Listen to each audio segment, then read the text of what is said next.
Hola, muy buenas noches, amantes del terror. Bienvenidos al programa número 62 de la Cabina del Horror, una producción de Horror Hazard. Antes de comenzar, quisiera comentarles que de jueves a domingo van a tener una programación de terror ya específica dentro de Horror Hazard.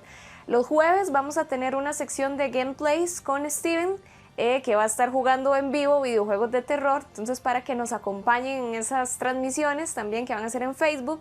Los viernes, por supuesto, la Cabina del Horror. Los sábados vamos a tener Random Horrors, que son transmisiones completamente en vivo donde hablamos de temas aleatorios del género del terror en general, o sea, de cualquier cosa que aparezca en ese momento, de eso conversamos en vivo con las personas que nos van a estar acompañando. Y los domingos tenemos las cápsulas de Reportando el Horror, así que tenemos una programación bastante variada, de momento de jueves a domingo, y todo el resto de la semana pues en Facebook siempre van a tener notas, ¿verdad?, para que estén leyendo, así que no hay forma de perderse las noticias y todo lo referente al género del terror con Horror Hazard. Así que sin más, vamos a pasar al video de notas para ver las noticias o las películas o todo lo más reciente que hemos subido en nuestra página web www.horrorhazard.com.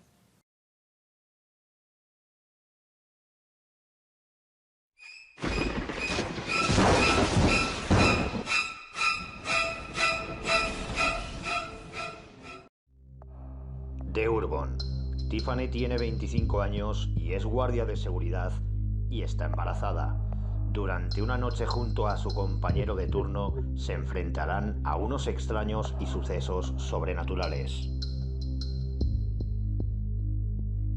Killer Bee Invasion. Un equipo de investigación realiza un experimento en una isla. Durante el proceso, miles de abejas reinas escapan del laboratorio y atacan a los científicos y a todo el resto del personal. Outback.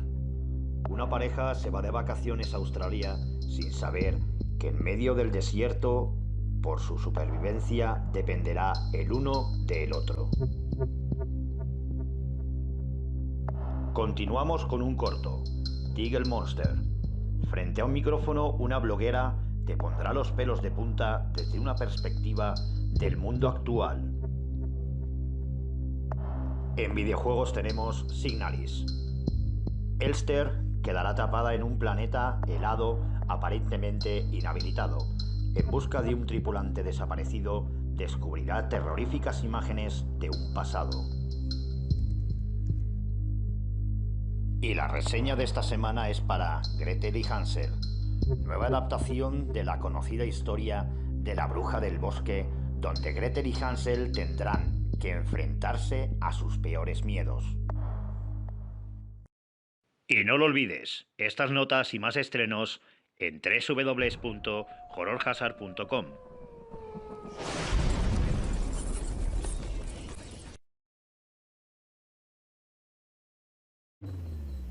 Hola amigos, ¿cómo están? Espero que se encuentren súper bien y muchísimas gracias por acompañarnos un viernes más.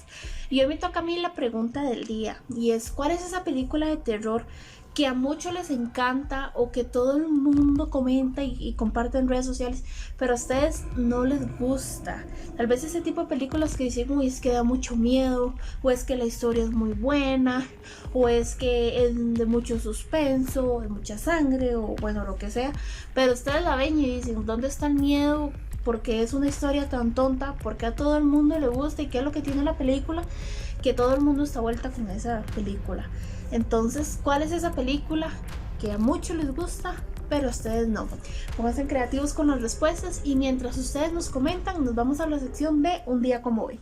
Sean todos bienvenidos a Un día como hoy, 24 de abril. Un día como hoy, pero en 1933, se estrenaba Noche de Terror. Los herederos de una fortuna familiar deben asistir a una sesión de espiritismo en la espeluznante mansión familiar. Sin embargo, durante la noche, los miembros de la familia están siendo asesinados uno por uno. Un día como hoy, pero en 1981, se estrenaba La Mano. Un artista de cómics pierde su mano, que a su vez adquiere una vida asesina propia. Un día como hoy, pero en 1981 se estrenaba Escuela Nocturna. ¿Quién ha estado decapitando a las chicas inocentes en una escuela nocturna local? La policía está desconcertada. Un día como hoy, pero en 1981, se estrenaba Caníbal Feroz. Tres amigos, para refutar el canibalismo, se encuentran con dos hombres que huyeron, torturaron y esclavizaron a una tribu caníbal para encontrar esmeraldas, y ahora la tribu busca venganza. Un día como hoy, pero en el 2006, se estrenaba Creepshow 3. Esta secuela de Creepshow presenta 5 nuevos cuentos de horror: Alice, la radio, Moza, la esposa del profesor y Perro embrujado. Y para finalizar, un día como hoy, pero en el 2009, se estrenaba Telltale. El corazón recién trasplantado de un hombre lo lleva en un peligroso viaje para descubrir quién asesinó a su donante. Volvemos con más en la cabina del horror. Muy buenas amigos de Horror Hazard, les saluda Steve Monge acá un viernes más en la cabina del horror.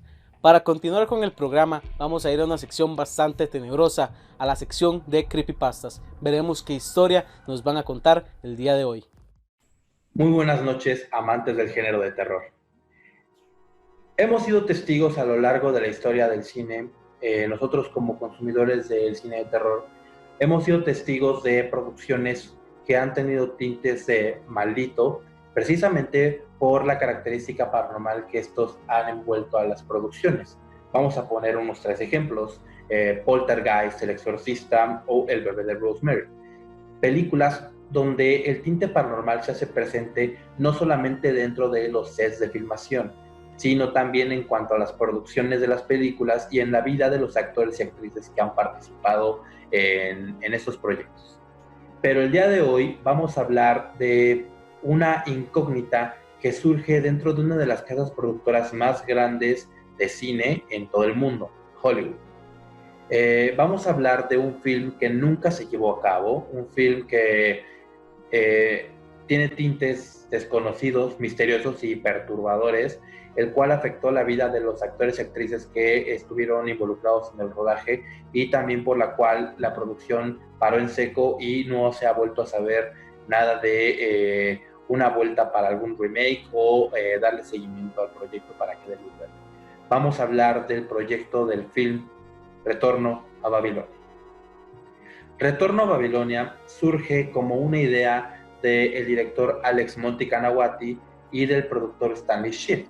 Ambos son amigos y una tarde se encontraban en el Boulevard de Hollywood y encuentran en un callejón arrinconado, encuentran una serie de cintas de 16 milímetros, precisamente blanco y negro.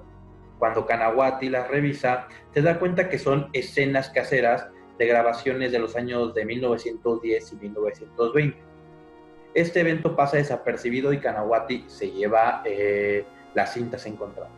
Sin embargo, meses después, se le ocurre, junto con su amigo Stanley, a hacer una producción de una película sobre la vida excéntrica que llevaban los actores y actrices de los años 1920, en Hollywood principalmente, así como también resaltar una característica de la excentricidad de la vida de la actriz Lupe Vélez y también de la vida de el director de cine mudo, como un tributo, William Desmond Taylor. Recordemos que Desmond Taylor produjo películas como Tom Sawyer en 1917 o en 1919 produjo Anne of the Green Gables. Este último le marcó prácticamente un reconocimiento dentro de la cultura del cine y por eso mismo Monty Kanawati quería hacer una película en honor a estos 3 factores. Sin embargo, se agencia de estrellas de alto renombre en el cine como María Conchita Alonso o Jennifer Tilly para interpretar los papeles principales. Pero aquí es donde viene el punto y aparte, porque a Kanawati no se le ocurre mejor idea que producir la película y mezclar la cinta junto con los negativos que encontró en aquel callejón meses atrás. Aquí esto fue un grave error. La película, para que Kanawati pudiera darle el realismo que necesitaba, la comenzó a rodar con una cámara Babilonia, de ahí el nombre de la película, Retorno a Babilonia. Los escalofriantes sucesos comienzan a partir o a raíz de que en la producción al momento de estar haciendo los cortes de cada escena, si ponía Kanawati en cámara lenta estas escenas, se comenzaban a ver los gestos de los actores y las actrices, gestos grotescos o muy perturbadores, gestos demoníacos que no tenían el por qué ser, al final de cuentas, dentro de la escena. Eran eventos demasiado raros que estaban pasando no solamente en una secuencia, sino en varias secuencias dentro del metraje. Este metraje tenía la idea de durar 75 minutos y en esos 75 minutos la mayor parte del contenido se mostraban sombras que se asomaban detrás de las escenografías principales, así como, repito, las expresiones grotescas de los actores que participaban en las películas. Por si esto fuera poco, Jennifer Tilly reportó en una entrevista que en el set se movían cosas o les desaparecían cosas del mobiliario o la utilería de la producción, así como también de repente sentían que algo los tocaba, algo que no podían ver, o sentían agresión ya directamente a su persona, sentían que los empujaban, o inclusive también Debbie Mazar, que era otra actriz que se encontraba dentro del set de filmación, ella reportó que se veían a través del rabillo del ojo, se daba cuenta de los famosos hombres sombra. En ese momento toda la producción se quedaba literalmente con miedo, estaban escépticos ante la situación, querían continuar el rodaje, pero estas escenas y estas acciones, estas consecuencias provocaron que Kanawati diera un punto y aparte y terminara el film. Por si esto fuera poco, a Kanawati no se le ocurrió mejor idea que grabar en locaciones que tienen tintes paranormales. Son locaciones que están envueltas por el tema paranormal, la actividad paranormal muy frecuente. Por ejemplo, como la residencia de Falcon Yard de Rudolph Valentino o la casa residencia de Norma Talmadge. Estos son unos cuantos ejemplos de las locaciones que se usaron para la película. Entonces, debido a todo esto que ocurrió dentro de estas filmaciones, Kanawati detiene precisamente las grabaciones y archiva todo el contenido, toda la producción y cierra definitivamente las puertas para dar luz verde a este proyecto que lo emocionó demasiado en un principio. Aquí, tiempo después, esto fue en 1999, pero en el 2004 Kanawati no quiere quedarse con la duda y pasando esos años, Kanawati lo que hace es enviar los negativos de las cintas de su película junto con los de la cinta que encontró en aquel callejón, enviarlas al Instituto Brooks de Fotografía que se encuentra en Santa Bárbara. Esto lo hizo precisamente para desmentir todo lo que había pasado en la producción y quedarse un poco más tranquilo, que no había sido solamente idea de los actores o idea de él. Sin embargo, para su sorpresa, el instituto le dice que estos negativos son 100% originales. No hay nada fuera de lo común dentro del contenido y hasta la fecha no se ha resuelto el caso de que estos negativos o estas cintas encontradas en aquel callejón junto con la de su producción estén adulterados. Hasta ahora han pasado varios años y la cinta sigue detenida, sigue archivada, así como lo mencionamos la semana pasada, el guión de Atuk, sigue archivado en uno de los cajones misteriosos de Hollywood. Sea creepypasta, tiene muchos tintes de realidad porque no es un hecho que ha sido desmentido, al contrario, Kanawati ha hablado abiertamente en varias entrevistas de este suceso y sobre todo también hasta la fecha la producción sigue esperando ver qué actor, qué actriz, qué director de cine quiere agenciarse esta producción y esta película para llevarla a cabo en fechas actuales. ¿Será posible que de llevarse a cabo la película o la producción de Retorno a Babilonia con el mismo contenido, podamos averiguar si esto es real? Comenzamos con el tema de hoy que es titulado Pueblos Fantasma, pero tengo que hacerles una breve explicación de a qué nos referimos con este tema. En programas anteriores habíamos hablado sobre lugares embrujados porque eran casas o bosques o locaciones donde asustaban, o sea, donde realmente asustaban. Pero en este caso nos vamos a basar en pueblos fantasmas, es decir, lugares abandonados, lugares que por X o Y motivos las personas se fueron y los dejaron y ya no vive nadie ahí, o sea, ya sea por desastres naturales, por alguna enfermedad, por guerras, por muchas razones que les vamos a estar comentando a continuación, se convirtió en un pueblo fantasma. ¿Que asustan o no asustan? Bueno, eso es un dato que les vamos a agregar, pero no es el enfoque principal de este tema, ¿ok?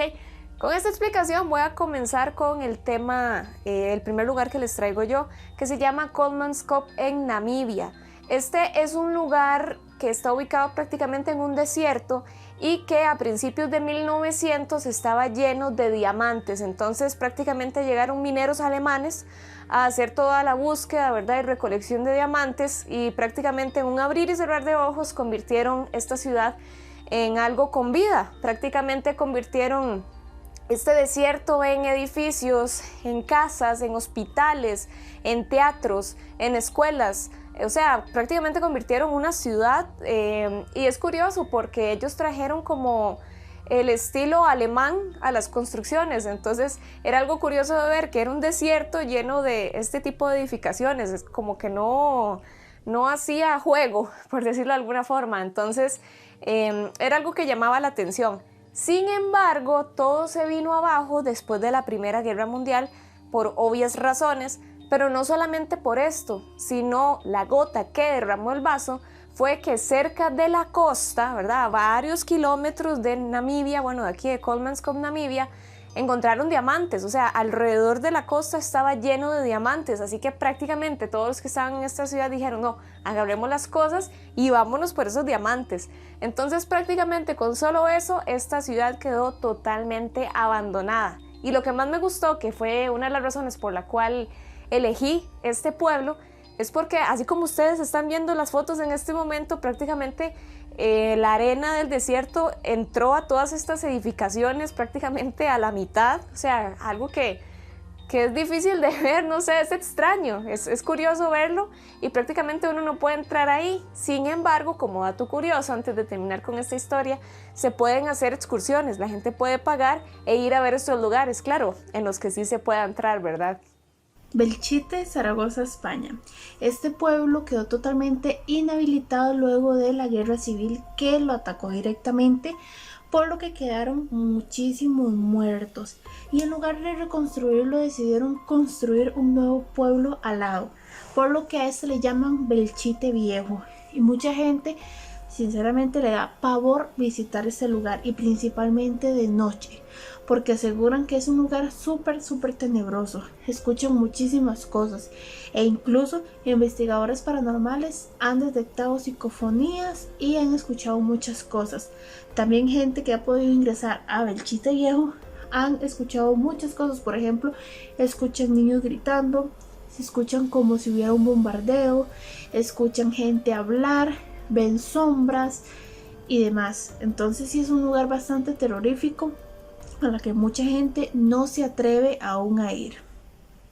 El primer pueblo fantasma del que les voy a hablar es sobre Epecuén, en Argentina.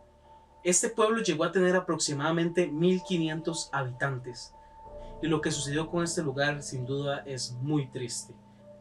En 1985, el lago que está ubicado a la par del pueblo comenzó a crecer desproporcionadamente, provocando que todos sus habitantes decidieran migrar de ahí, porque era imposible mantenerse.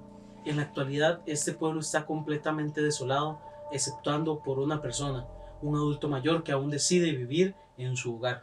Al agua ir retrocediendo y dejar vista las ruinas, podemos ver lo que pudo ser un pueblo completamente turístico, un pueblo lleno de color, de vida. Actualmente la gente lo sigue visitando, pero más por conocer lo que fue, ver las ruinas, ver todo ese desastre que provocó la naturaleza por una simple crecida de un lago. Otro pueblo fantasma que les traigo se llama Riolita y está ubicado en Nevada. Se dice que hace mucho tiempo, a principios de 1900, habían miles de personas en este lugar, y es que servía como acceso a los mineros y a sus familias. Precisamente por eso quizás en algún momento llegó a tener tanta cantidad de gente. Pero hubo una persona en especial que se llamaba Charles Schwab, que invirtió demasiado dinero para poder levantar este pueblo y convertirlo prácticamente en una ciudad. Entonces, gracias a su inversión, Riolita pudo tener accesos a agua, luz eléctrica, teléfonos, tuvo incluso periódicos, hospitales, escuelas y hasta un teatro de ópera. Entonces, prácticamente él fue el que levantó esto. Sin embargo, bueno, esto fue en 1907, cuando ya se había logrado todo esto y había miles de personas viviendo ahí. Sin embargo, para 1920 la población era prácticamente cero. O sea, de la nada, no se sabe si comenzaron las personas a irse de este lugar, si tal vez ya no habían más niños, más familias, más personas, o sea, más familias creciendo. Por lo tanto, la población llegó a cero. Entonces, prácticamente se convirtió en un pueblo fantasma. Los edificios se iban desmoronando. Prácticamente todo quedó vacío. Solamente conservaron 2 lugares, que era un edificio que era relacionado a ferrocarril y también una casa que estaba construida gracias a botellas vacías. Este lugar en este momento funciona simplemente como una atracción turística. Humberstone, Chile. Este lugar era una salitrera de muy alto prestigio, ya que era la única en el mundo, por lo que producía bastante y exportaba a muchos países, por lo que estaba muy bien. Crearon un pueblo con una escuela, un teatro, piscinas, totalmente todo para que la gente que trabajaba ahí pudiera vivir con sus familias y no tuviera ningún problema. Pero conforme avanzó el tiempo en la Primera Guerra Mundial, lo que pasó fue que Alemania descubrió cómo hacer el salitre artificial. Y esto les perjudicó a ellos bastante, ya que gastaban muchísimos materiales produciendo salitre, por lo que obviamente Alemania tuvo ventaja sobre eso, pudo exportar y ya no eran los únicos. Entonces decidieron totalmente abandonar a este pueblo. Mucha gente pues tuvo que irse, en realidad la mayoría tuvo que irse y algunos se rehusaron a irse y murieron ahí. Pero ahora actualmente el pueblo está totalmente abandonado. Sin embargo, se puede visitar, está recreado, por ejemplo, como acá los museos que recrean algunas cosas, escenas o materiales del tiempo antiguo.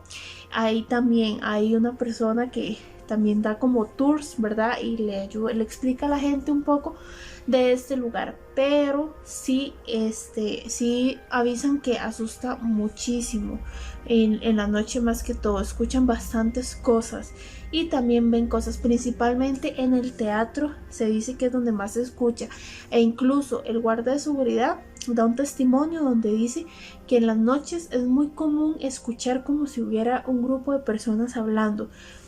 Ellos, por ser guardas de seguridad, necesitan fijarse que no haya nadie, ningún intruso en las instalaciones, pero no hay absolutamente nadie. O también escuchan como cuando tocan puertas o también ventanas, pero no hay nadie. Entonces es bastante terrorífico para los guardas de seguridad, que tienen que estar ahí todas las noches y con cualquier sonido tienen que ir a investigar qué es. Quizás ya están acostumbrados, pero sinceramente yo no podría trabajar en un pueblo así. Buena gente, les vengo a hablar sobre el pueblo fantasma de Centralia. Este pueblo está ubicado en el estado de Pensilvania, Estados Unidos. Existe aproximadamente desde 1841 y como muchos pueblos de la época se dedicaba a la parte de minería, específicamente de carbón. Todo esto se dio hasta 1960, cuando las compañías mineras abandonaron el pueblo debido al debacle económico que causó la entrada del petróleo y del gas. El principio del fin de este pueblo se dio en 1963 aproximadamente, cuando por error unos bomberos que estaban en un vertedero incendiaron una parte del carbón que estaba expuesta. Esto causó un incendio subterráneo. Fue hasta 1970 que se empezaron a ver los riesgos que estaban causando tanto a nivel humano como a nivel estructural. Ya para 1979 fue cuando cerraron la gasolinera del pueblo y se hicieron pruebas de temperatura en los tanques de gasolina que estaban en la parte subterránea. Esto arrojó temperaturas extremadamente altas, lo cual provocó que el Congreso de los Estados Unidos moviera todo el pueblo, todas las personas del pueblo hacia pueblos vecinos. Eran aproximadamente 1,500 personas que tuvieron que trasladar. Hoy en día En el pueblo existen aproximadamente 8 personas y las personas expertas en el tema mencionan que el carbón que está en este pueblo tiene para estar consumiéndose durante 250 años más. Hola, buenas noches. Mi nombre es Olman Omaña Palaino. Quiero hablar de la isla de Hachima en Japón. Se sabe que por ahí en los años 1890 ya se daba la extracción del carbono en Japón, pero fue hasta 1900 en donde la compañía Mitsubishi hizo el anuncio oficial de la extracción del carbón en la isla.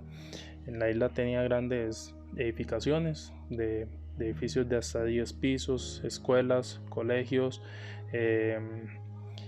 restaurantes, casas de juego, que todas las edificaciones llegaban a conectarse entre sí por medio de escaleras o corredores.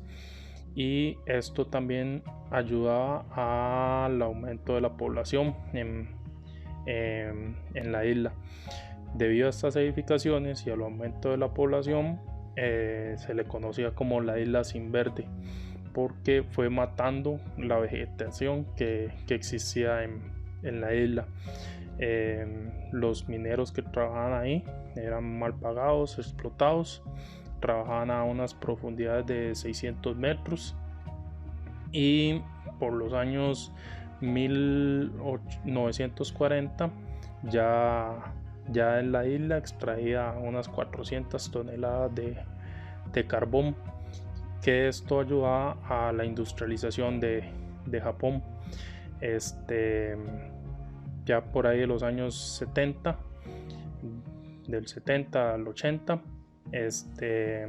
ya la isla estaba agotando los recursos del mineral y Mitsubishi indicó el cierre de la mina, y esto trajo como consecuencia que la gente ya fue abandonando la isla y dejándola totalmente despoblada.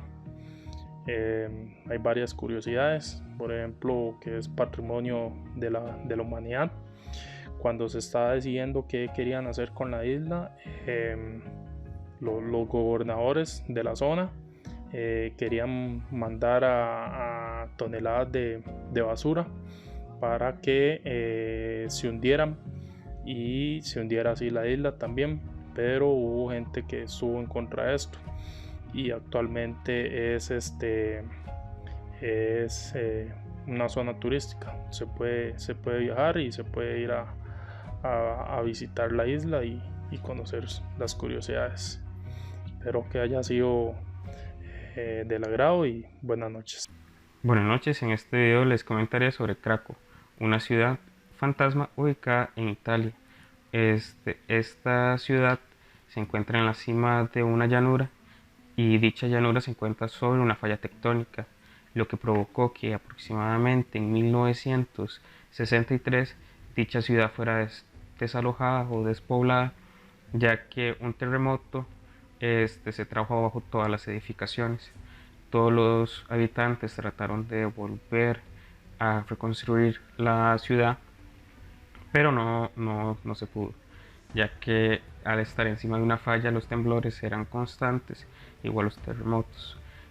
Actualmente esta ciudad es un museo, es una ciudad museo, y únicamente se puede acceder por medio de una agencia de viajes.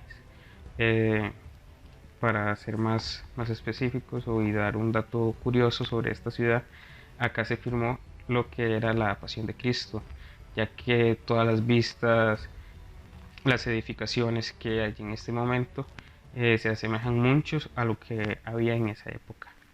Hoy les vengo a hablar de Fordlandia, ese pueblo fantasma creado por Henry Ford. Pero antes de ser un pueblo fantasma, fue casi que una ciudad con piscinas, campo de golf, tenía cine, tenía teatro, tenía más de 300 kilómetros de carretera.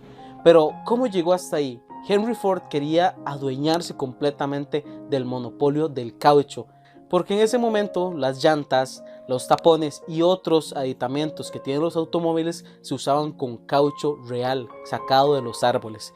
Como el monopolio estaba completamente abarcado en Europa, Henry Ford decidió crear una ciudad, un pueblo en Brasil, donde se encuentra la Amazona, que es una selva tropical rodeada de árboles, que esos árboles justamente dan caucho. Decide traerse empleados desde Detroit y también contratar nativos brasileños para trabajar en esa zona para extraer caucho. Crear este pueblo en la Amazona fue un completo reto porque la vegetación y los insectos se apoderaban de absolutamente todo. Habrían empleados dedicados justamente a remover de los caminos ciertas plantas que iban creciendo, pero de nada servía porque en cuestión de semanas estaba completamente como antes. Lo que provocó que este pueblo quedara desierto fue que quitar tanta vegetación iba a provocar inundaciones en la época lluviosa. Además, Henry Ford hacía que los trabajadores llevaran una vida completamente estadounidense, comiendo hamburguesas con papas fritas. El único baile que era permitido era el baile de salón. Esto molestó completamente a los trabajadores de Brasil, lo que provocó una revolución, conocida como la Revolución de los Platos Rotos. Tanto fue el desastre que hubo en este pueblo que el ejército brasileño tuvo que intervenir. Como ya no había trabajadores y cientos de estadounidenses decidieron volver a su país, Henry Ford decidió venderlo nuevamente a Brasil. Lo inquietante tal vez de esta historia es que después de 2 años de haber vendido esta ciudad, Henry Ford falleció. Otro dato curioso de esto es que Henry Ford nunca conoció Fordlandia, nunca puso un pie en este pueblo que ahora es completamente fantasma. Espero que les haya gustado esta pequeña historia de Fordlandia, el pueblo fantasma de Henry Ford. Vamos a ir a una nota de películas basadas en lugares embrujados. El fantasma de Drag Strip Hollow, 1959. Un grupo de adolescentes de la nueva ola del rock and roll ingresan a una mansión abandonada con el fin de realizar una fiesta de noche de brujas inolvidable. Pasada la noche, un horrible fantasma hará acto de presencia. Hasta el viento tiene miedo, 1968. La tranquilidad de un internado para señoritas se ve interrumpida por la aparición del fantasma de Andrea, una alumna que se suicidó 5 años atrás. Something Evil, 1972. Un matrimonio, en compañía de sus 2 hijos, se instala en una vieja granja de Pensilvania. Al poco tiempo, comienzan a suceder una serie de extraños acontecimientos que parecen indicar que existe una fuerza demoníaca en la casa. Ahora empiezan los gritos, 1973. Una pareja de recién casados llega a la casa de sus ancestros en su noche de bodas.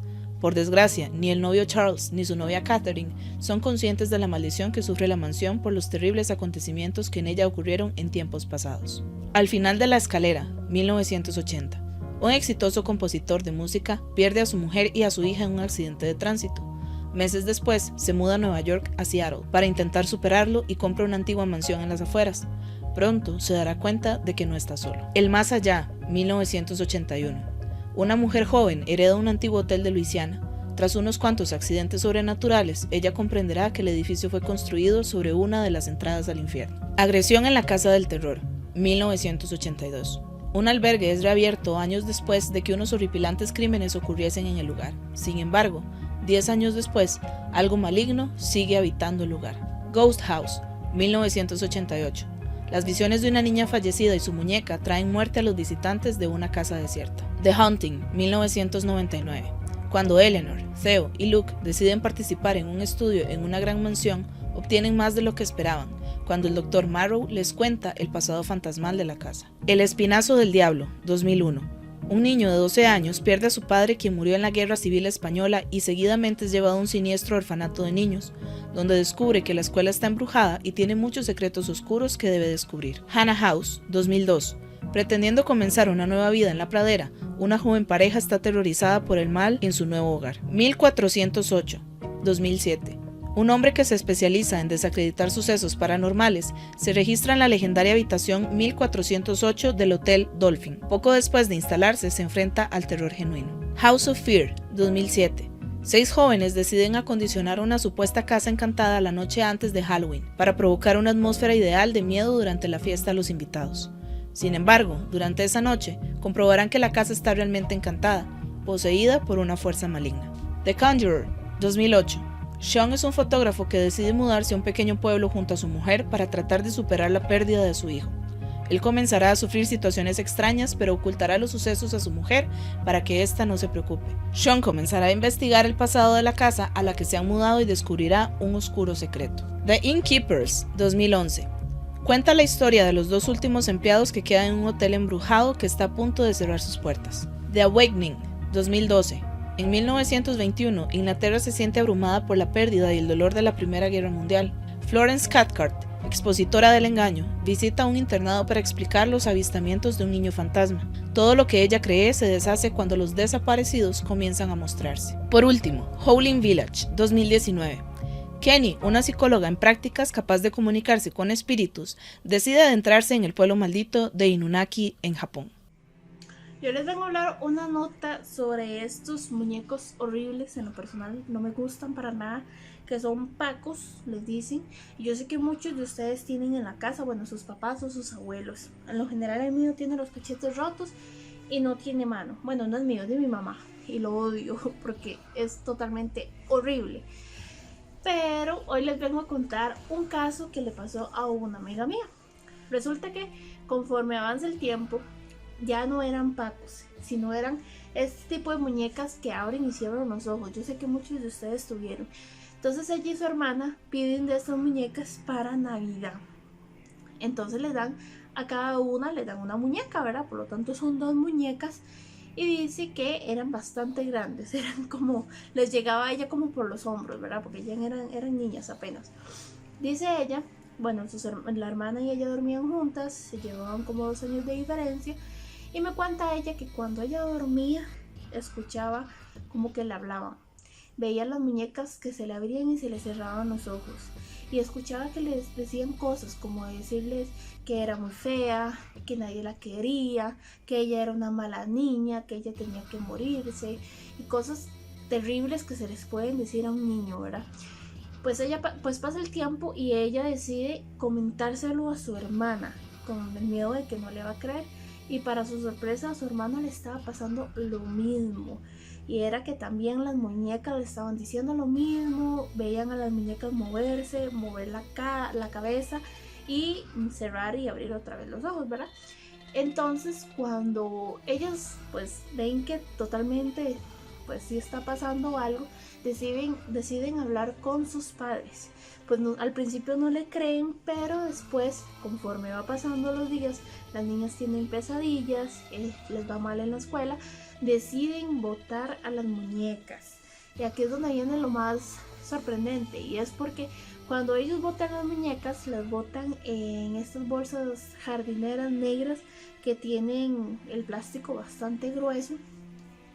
Y cuando ellas las botan, dicen que esa noche, pues sacaron todas las basuras, escuchan al perro inquieto, como ladrando asustado, como si estuviera viendo algo que totalmente lo tiene asustado, que no es una persona. Dice que escuchaban bolsas romperse, pero era muy tarde, decidieron ir al cuarto de sus padres y contarles lo que estaban pasando, pero por ser tan tarde, deciden no ir a fijarse qué es lo que pasa. Ellas pues vivían a la par de un cementerio, es un lugar muy tradicional, por lo que no se ve gente rebuscando basura o por decirlo así, personas drogadictas que anden en la calle, no se ve, pero por lo general es una hora a la que no es bonito salir, ¿verdad? Si escuchas algo. Entonces deciden no salir y ir hasta el otro día cuando amanezca. Cuando amanece, ellos salen y ven que las bolsas estaban rotas, pero solo la bolsa donde estaban las muñecas. Las demás bolsas de basura no estaban rotas, por lo que si fuera una persona, por lo general rompe varias bolsas. Y pues efectivamente no estaban las muñecas. Dice que, bueno, pasó y durante muchos días escuchaban cosas en el cafetal, como gente que andaba en el cafetal, risas, gritos, de todo, y el perro pues bastante incómodo. Entonces sí es bastante terrorífico, y yo sé que tal vez muchos de ustedes también han tenido experiencias con estos muñecos. Hola amigos de Horror Hazard, aquí Rob, y esta semana les traigo otra recomendación para todos ustedes. Últimamente he venido reseñando películas de nuestro lado del mundo. Ahora, no quiero negar de que Occidente es una de las zonas de producción cinematográficas más populares y comerciales del planeta, pero no debemos olvidarnos de que el planeta no está únicamente conformado por esta zona geográfica. Es por ello por lo que decidí revisitar el continente asiático con su visión diferente del género que nos apasiona y cuyo catálogo ya es vasto. Dentro de esa colección de filmes podemos encontrar verdaderas joyas que despiertan nuestra imaginación a la manera en que el cine puede ser desarrollado de distintas formas y puntos de vista. Y una de ellas es el filme de Na Jong-hin del 2016, The Wailing.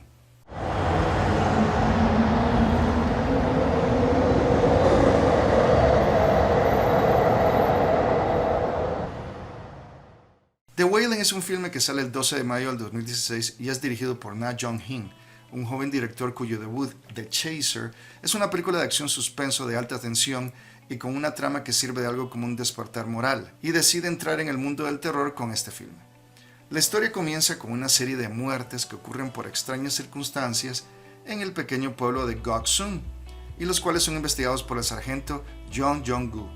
La narrativa empieza a tomar forma y eventualmente llevarán a todo el pueblo por un viaje de pesadilla y confusión. La cinematografía es genial, con Na utilizando en ocasiones imágenes borrosas o sin enfocar para denotar la falta de claridad que los personajes tienen con respecto a la situación en la que se encuentran. Hay una secuencia en la mitad de la película que podría ser la escena central del filme. Es filmada desde dos perspectivas distintas, dándoles un paralelismo a pesar de los lugares distintos en donde ocurre. Las actuaciones son fantásticas y es aquí donde siento que hay una mezcla de géneros muy interesante y peculiar de cine coreano.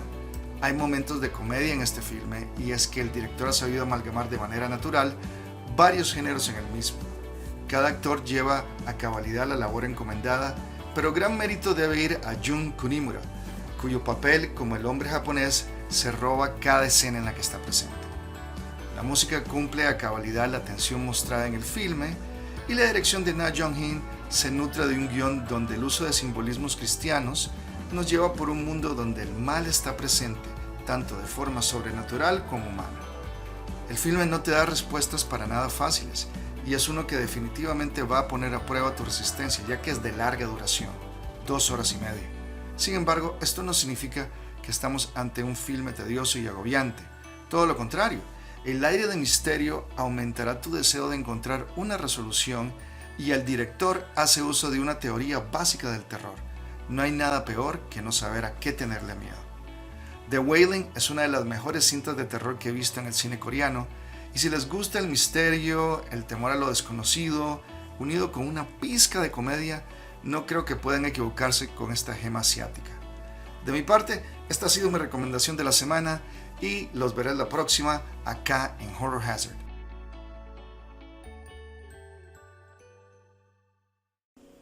Buenas noches, fanáticos del terror. Espero que se encuentren muy bien. En esta ocasión, les vengo a contar una historia 100% real que le sucedió al amigo de un amigo. Muchas veces, nuestras peores pesadillas se hacen realidad por la forma como nos comportamos y a veces con las cosas que estamos tratando. En esta ocasión, Claudio, un tipo que vivía en Bernavelas de Santa Cruz, estuvo a punto de vivir algo sumamente aterrador.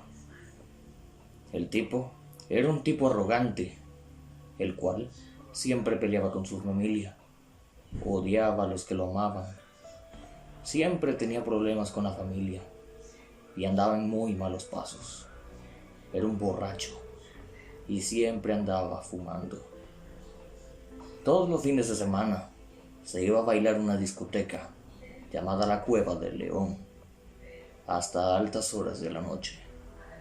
Viernes, sábado, hasta los domingos se iba a bailar y regresaba a altas horas de la noche. Sin embargo, eso estaría por cambiar un fin de semana. Un día sábado, ya no importa el mes, Claudio se dirigió hacia el mismo lugar en el que acostumbraba a bailar. Pasó toda la noche bailando, tomando, fumando, hasta que dieron altas horas de la noche. Al ser las 3 de la mañana, decidió irse para su casa, ya que ya estaba muy oscurecido. Era tarde en la madrugada y emprendió su viaje hacia su casa. La noche estaba bastante nubosa, ya que también estaba lloviendo. Cerca de la estatua del ángel de Santa Bárbara, notó algo muy extraño en ella. A la par de ella estaba una chica completamente de rojo, de vestido ardiente, y lo que más le llamaba la atención es que estaba bajo la lluvia y con el vestido rojo que parecía más brillante que la sangre. A lo cual el tipo le preguntó que para dónde se dirigía. La chica le contestó: para donde tú quieras, yo me voy contigo. Y enseguida emprendieron el viaje. Kilómetros más tarde, decidieron parar el auto y hacer, ustedes ya saben, sus cosas personales de amor. Cuando estaban en pleno acogeo, la chica, a la que tenía un lindo rostro, decidió preguntarle: ¿crees en Dios? El tipo no le dio importancia y siguió. Y la chica entonces le volvió a preguntar: ¿crees en Dios? ¿Pero por qué me haces esas preguntas?, le dijo Claudio. ¿Tú crees en Dios?, le volvió a preguntar la chica. En ese momento, Claudio sintió una extraña ráfaga de viento que provenía de dentro del auto. Lo más extraño de todo es que ni siquiera tenía el aire acondicionado. Otra vez la chica le volvió a preguntar que si creía en Dios, pero esta vez el bello rostro de la chica que antes había montado el carro había comenzado a cambiar drásticamente. No era la misma cara dulce de la chica. Esta se había convertido en una cara bastante esquelética, a lo cual la chica le volvió a preguntar en una tonalidad más sombría y oscura y una voz distorsionada: ¿tú crees en Dios?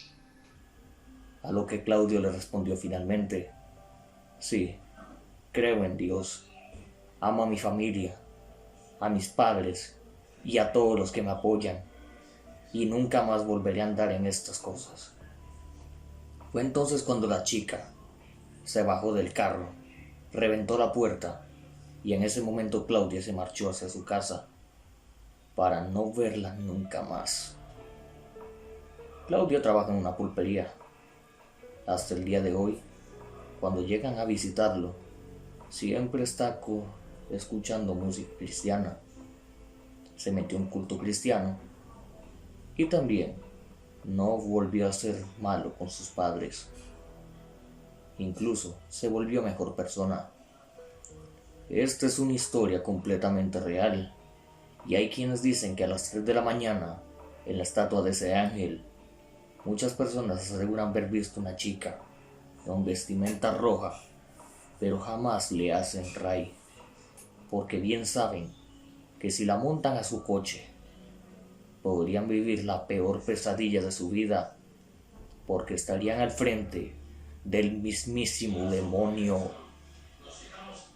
Mi nombre es Reiner Castro, y sigan disfrutando de la cabina del horror. Hasta la próxima. Ahora vamos a pasar a la sección de la trivia de la noche. Les tengo esta pregunta: ¿cuál de las siguientes películas para usted es el remake mejor logrado? Ahora bien, no estamos preguntando si el remake es mejor que la película original, sino el que ustedes digan: bueno, sí, la verdad es que sí cumple, sí me gustó bastante, sí está bien hecho. No como esos que uno dice: uy, no, mejor no hubieran hecho nada, ¿verdad? Sino el que para ustedes está mejor logrado. ¿Está bien? Entonces tenemos 3 opciones. La primera es la película Evil Dead del 2013. ¿Ok? Seguidamente tenemos La Masacre en Texas del 2003. Y tercero tenemos Suspiria del 2018. ¿Ok? Estas son las 3 opciones que tenemos para el día de hoy. Ya lo saben, cuál es el remake mejor logrado para ustedes. Ahora, mientras ustedes comienzan a votar, vamos a pasar a una nota que nos llega directamente de un colaborador desde Chile. Hola, buenas noches Costa Rica. Mi nombre es Alberto Salgado y voy a hablar acerca de un OPART, que es la sigla de una frase en inglés que al castellano se traduce como un objeto fuera de su tiempo. Acá la tengo anotada.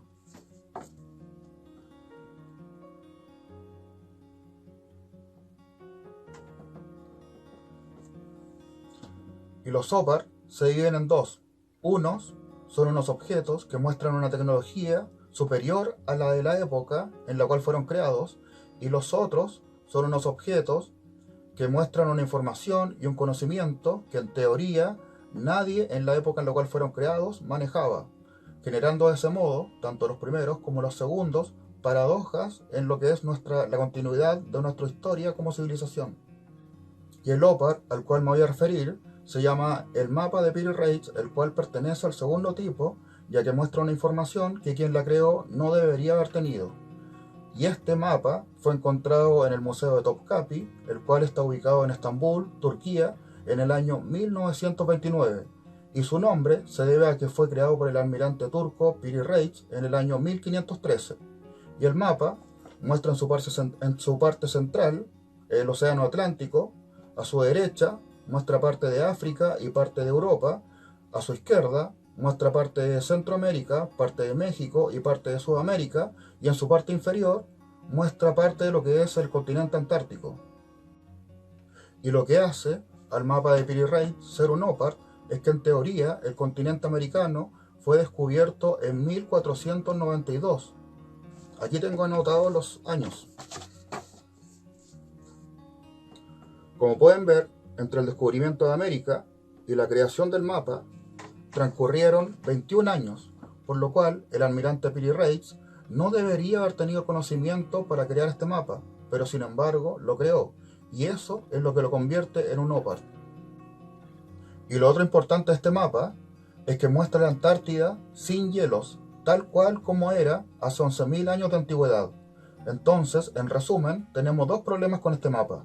El primero es que muestra partes de América que a 2 décadas de su descubrimiento ningún europeo debería haber tenido, y el otro es que muestra la Antártida tal cual como era hace más de 10.000 años de antigüedad. Y ese es el enigma del mapa de Piri Reis. Le mando un cordial saludo a todos desde Chile, y como dicen ustedes en Costa Rica, pura vida. Adiós. Y ahorita les quiero contar sobre el club de lectura que tiene Horror Hazard para todos aquellos amantes de la lectura de terror. Es para todas aquellas personas que de verdad tienen conocimiento de lectura, de terror, de géneros, de todo, o aquellas personas que tal vez no tienen experiencia y quieren empezar a leer y descubrir este gran mundo de lectura. Entonces, si usted está interesado, no olviden en contactarnos y les vamos a estar avisando fechas y demás. Y ahorita nos vamos a la recomendación de libros.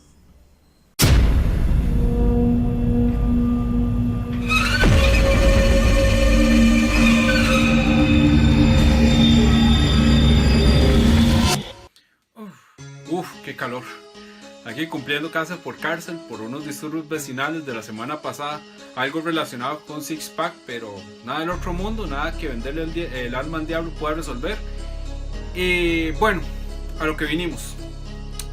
La recomendación de esta semana es por parte de un escritor que indirectamente ha estado en nuestros corazones, en los que somos fans de terror. Es nuestro queridísimo Michael McDowell, guionista y novelista norteamericano. Y en palabras de Tim Burton, dice lo siguiente: apenas leí a Michael McDowell me sentí identificado con su sentido del humor y su naturaleza perversa. Tim Burton, otro gran escritor clásico de terror, lo menciona de esta manera: debe considerarse a Michael McDowell como el escritor más refinado de los Estados Unidos, Stephen King. Él fue guionista de uno de los grandes clásicos de 1988, Beetlejuice, que fue también colaboración con Tim Burton. También fue guionista en el 93 por Nightmare Before Christmas o El extraño mundo de Jack, como quieran, como lo consideran ustedes. Más adelante él estuvo también participando o tuvo su colaboración con una película de terror basada en uno de los libros de Stephen King, se llama Dinner, que es el caso de un hombre que se adelgaza muy rápido, que era gordo y adelgazo, no sé si se acuerdan de esta película. Pero bueno, para la recomendación de esta semana les traigo Los Elementales, un libro bastante interesante, un libro que se los recomiendo bastante si les gusta lo que es el género de las casas embrujadas. Una novela de un porte un tanto gótico, bastante agobiante, y más con estos climas se los recomiendo. Cuenta la historia de que la matriarca de una familia, la familia Savage y McGray, muere, y entonces la familia decide tomarse pues un retiro después de la funeral de esta señora a un lugar muy apartado en lo que es en el estado de Alabama, donde hay construidas 3 casas. Estas casas pertenecen a estas familias, pero hay una tercera casa gemela. Esta casa, sin embargo, tiene ciertas cuestiones un poco extrañas. Ustedes ya saben a lo que vamos, ¿verdad? Se los recomiendo, un estilo bastante agobiante para aquellos de los que les gustan las casas encantadas. Y esta ha sido la recomendación de esta semana. Un libro bastante fácil de conseguir y muy interesante de leer. Hasta luego, nos vemos, y espero poder salir de mi casa un día, por cuestiones que no sean legales. Hasta luego.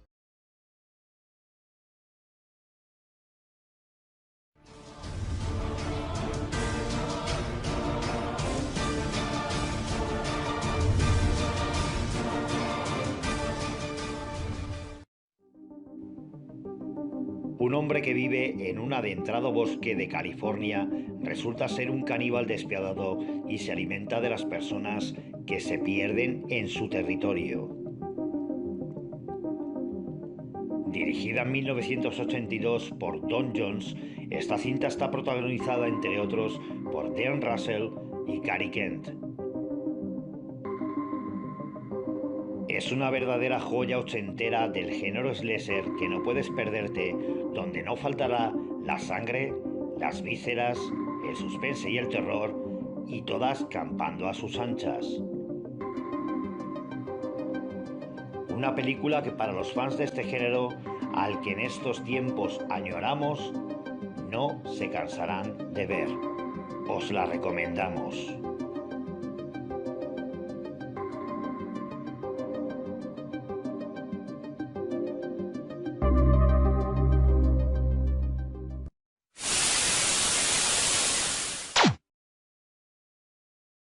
Y se imaginan ustedes que en el lugar donde ustedes viven haya una persona que se quiera encargar de recolectar aquellos relatos paranormales que cuentan las personas de su pueblo, o quizás relatos paranormales que ocurren en su pueblo.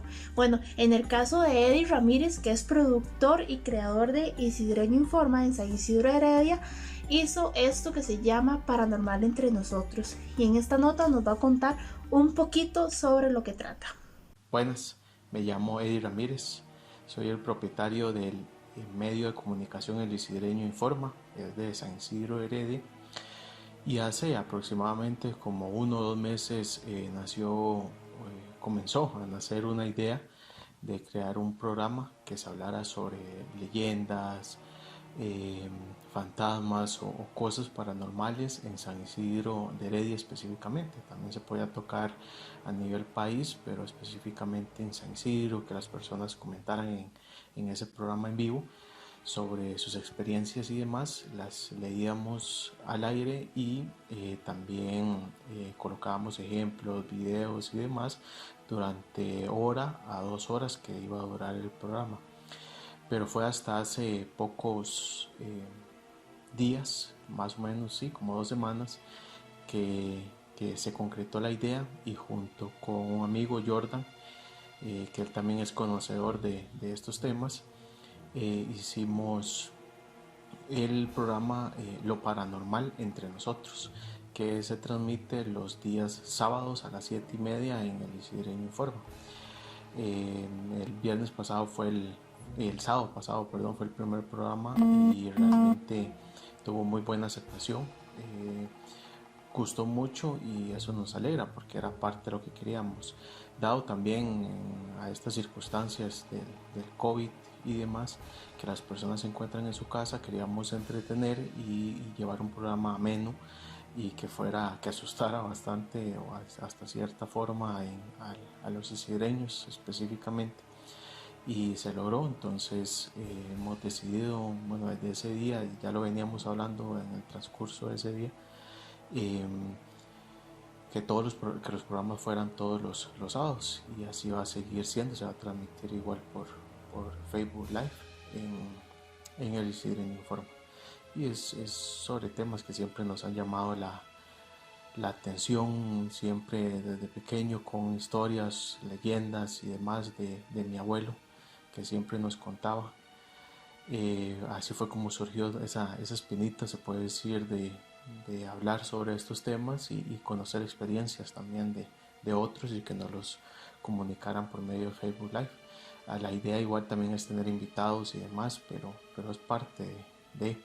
Y también surgió la idea de visitar lugares, ya cuando esta situación del COVID mejore, visitar lugares en San Isidro que personas nos han comentado que asustan y demás, y nosotros hacer transmisiones en vivo para ver qué sucede. Pero bueno, es parte de, y la producción de este programa prácticamente la hacemos Jordan, mi amigo Jordan y yo. Somos los dos que lo presentamos y armamos, que vamos a estar armando el programa de todas las semanas. Muchas gracias por el espacio y por esta pequeña entrevista. Muchas gracias. Lastimosamente hemos llegado al final del programa del día de hoy. Espero que lo hayan disfrutado muchísimo y hayan aprendido que los errores del ser humano siempre se pagan caros, hasta tal punto de dejar pueblos e incluso casi ciudades completamente abandonadas. Les habló Steven y nos despedimos por esta vez. Y recuerden, el terror nunca estuvo tan cerca.